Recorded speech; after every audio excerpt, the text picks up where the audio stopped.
여름방학이 끝난 중학교 한 여학생이 유독 눈에 띕니다. 개학 첫날부터 체육복 상의를 입고 등교했는데요. 전보다 살이 찐 것 같았지만 주변에서는 대수롭지 않게 넘겼습니다. 오늘 사건 연구소의 키워드는 아무도 몰랐다입니다. 2013년에 벌어진 사건입니다. 자, 하지만 지금도 누군가에겐 그 어디에선가 같은 일이 반복되고 있을 겁니다. 자, 이번 2013년 사건 부산의 한 아파트에서 시작됐습니다. 그 아파트에 사는 주민이 베란다에 뭔가 떨어져 있는 거를 보고 깜짝 놀랐던 거예요. 자세히 보니까 갓 태어난 아이였고요. 탯줄이 그대로 붙어 있었던 상황이었던 겁니다. 더욱 충격적인 건 숨진 아기가 시신이 굉장히 많이 훼손이 돼 있었던 상태였습니다. 그러니까 누군가가 갓 태어난 아이를 살해하고 그거를 이제 상자에 담아서 아파트 고층에서 아래로 던진 것으로 추정되는 상황이었습니다. 자, 아파트 화단에서 그 영화의 시신이 발견됐으니 이 범인은 그 아파트 주민일 가능성이 좀 높은 거 아닙니까? 네, 경찰도 아기를 살해한 범인이 아파트 주민일 가능성이 높다 보고 아파트 곳곳을 면밀히 수색을 했습니다. 이 숨진 아기가 발견된 화단뿐만이 아니라 아파트 벽 곳곳에서 혈흔이 발견됐었다고 하고요. 그리고 경찰은 아파트 CCTV를 아파트 벽에 혈흔이 묻어 있네요. 네, 그렇습니다. 그런데 경찰이 CCTV를 확인하다가 아기가 발견되기 하루 전날에 아파트에 들어온 수상한 인물을 포착을 했습니다. 이 교복 위로 이 헐렁한 체육복 상의를 걸친 여학생이 이렇게 아파트 안으로 들어온 걸 본 건데요. 곧이어 엘리베이터를 탔는데 갑자기 배를 움켜쥐고 그대로 주저앉는 모습이 담겨 있었습니다. 경찰은 이걸 보고 이 여학생을 유력한 영아 살해 용의자로 특정을 하게 됐습니다. 자, 이제 엘리베이터를 탔는데 갑자기 주저앉고 배를 움켜쥐는 모습이 이제 곧 나오는데 팀장님, 그럼 혹시 저 여학생입니까? 예, 맞습니다. 저 여학생이 그 살해당한 아이의 친모로 밝혀졌는데요. 여학생은 당시 중학교 2학년생이라고 합니다. 근데 엘리베이터를 탄 뒤에 2시간 후에 집에 있는 화장실에 가서 아이를 혼자서 출산을 했다고 합니다. 근데 여학생 말에 따르게 되면은 임신한 사실을 전혀 몰랐다고 하고 있어요. 그러니까 배가 아파서 용변을 보고 있는데 갑자기 아이가 나오니까 오히려 당황했다는 겁니다. 근데 그 시각에는 아버지가 술에 취한 아버지가 거실에서 혼자서 그 TV를 보고 있었기 때문에 화장실 안에서 딸아이가 아이를 낳는 걸 전혀 모르고 있었던 상황이고요.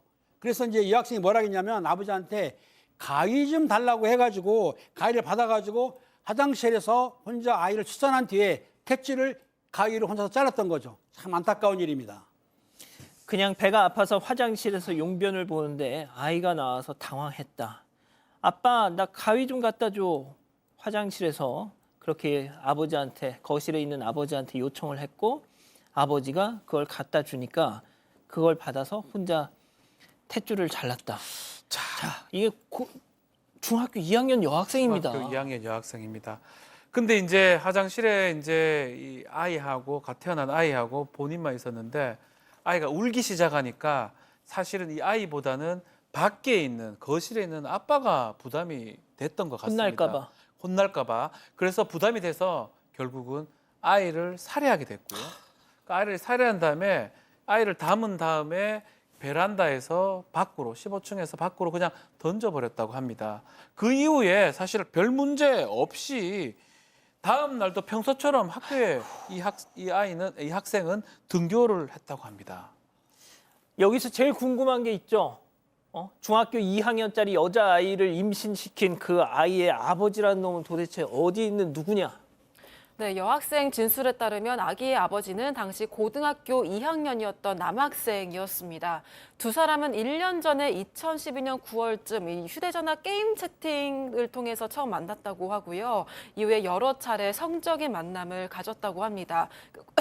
그 과정에서 여학생이 임신을 하게 된 건데 하지만 여학생은 생리가 멈추고 몸무게도 늘었지만 임신일 거라고는 전혀 생각하지 못했었다고 합니다.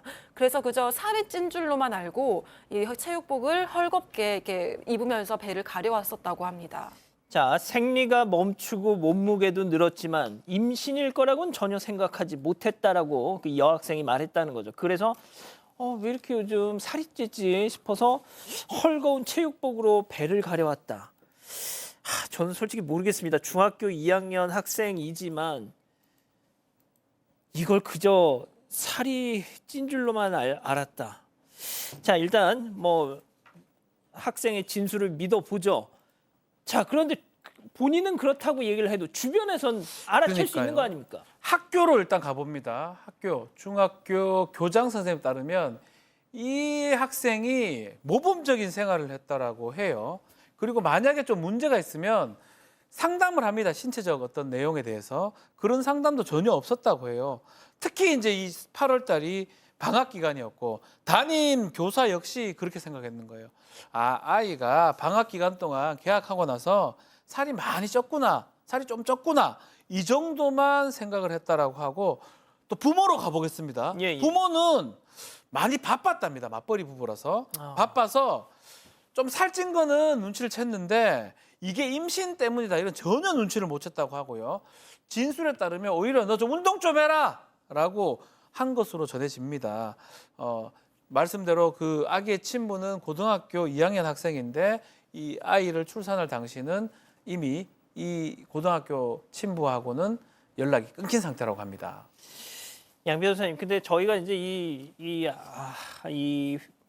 영아의 숨진 아기의 이제 상태가 좀 너무 끔찍해서 저희가 이제 구체적으로 묘사는 안 하겠습니다만 일반적인 뭐 유사한 일들 있었지 않습니까, 왕왕. 근데 일반적인 유기치사와는 달랐습니다. 앞서 그 아버지한테 아빠 뭐 좀 갖다 줘 해놓고 나서 그걸로 탯줄만 자른 게 아니라 그걸로 아이를 그렇게 한 거예요. 근데 이게 그러면 일반적인 유기치사와는 좀 다른데 말이죠. 좀 처벌도 있어야 되는 거 아닙니까? 사실 이제 이런 경우에는 단순하게 아이를 버려서 아이가 목숨을 잃은 게 아니라 적극적으로 아이를 해친 거잖아요. 그래서 최소한 영아살해죄가 적용이 됩니다. 그러니까 살인보다는 조금 가볍지만 3년 이상이라서 그래도 이게 그냥 유기치사처럼 넘어갈 수는 없는데 문제가요. 촉법소년이었습니다. 형사처벌 대상이 아예 아니었어요. 그래서 보호처분만 받았다라고 하고 그리고 이 13살 그러면 13살인 이 사실은 보호를 받아야 될 어린 청소년이잖아요. 그 청소년과 그 여학생과 관계를 가진 쪽도 문제가 이렇게 설령 13세에서 16세, 13세 미만은 말할 것도 없고 13세에서 16세 사이라고 할지라도 이 경우에는 합의해서 성관계를 가지더라도 원칙적으로 처벌을 하거든요. 하지만 법 개정을 통해서 또 이 사건이 그렇듯이 그 가해자도 또 미성년인 경우 있지 않습니까? 이럴 경우에는 또 처벌을 안 해요. 물론 당시에는 이 그 법 개정 전이기 때문에 여전히 처벌 가능한 연령이었다고 할지라도 아마도 지금 구체적으로 알려지지 않았지만 그때 역시도 그 형사처벌적으로 가지는 않았을 것으로 저는 봅니다. 그러니까 이 어린 지금 학생들 사이에서 일어나는 문제에 대해서는요, 보다 적극적인 어떤 성교육 같은 것들이 필요하고 주변의 관심이 가장 중요합니다. 저도 개인적으로 저런 사건들을 몇 번 정도 경험이 있거든요. 다뤘던 경험이. 예. 뭐 박 변호사님도 한 말씀.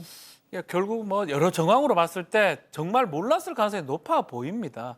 뭐 이걸 알았는데 어떻게 속이고 했다기보다는 성에 대한 무지라든지 또 주위의 무관심, 이게 이런 아주 참혹한 범죄로 갔기 때문에 그런 부분에 대해서도 좀 생각할 수 있는 그런 사건이 아니었나 이렇게 떠오릅니다.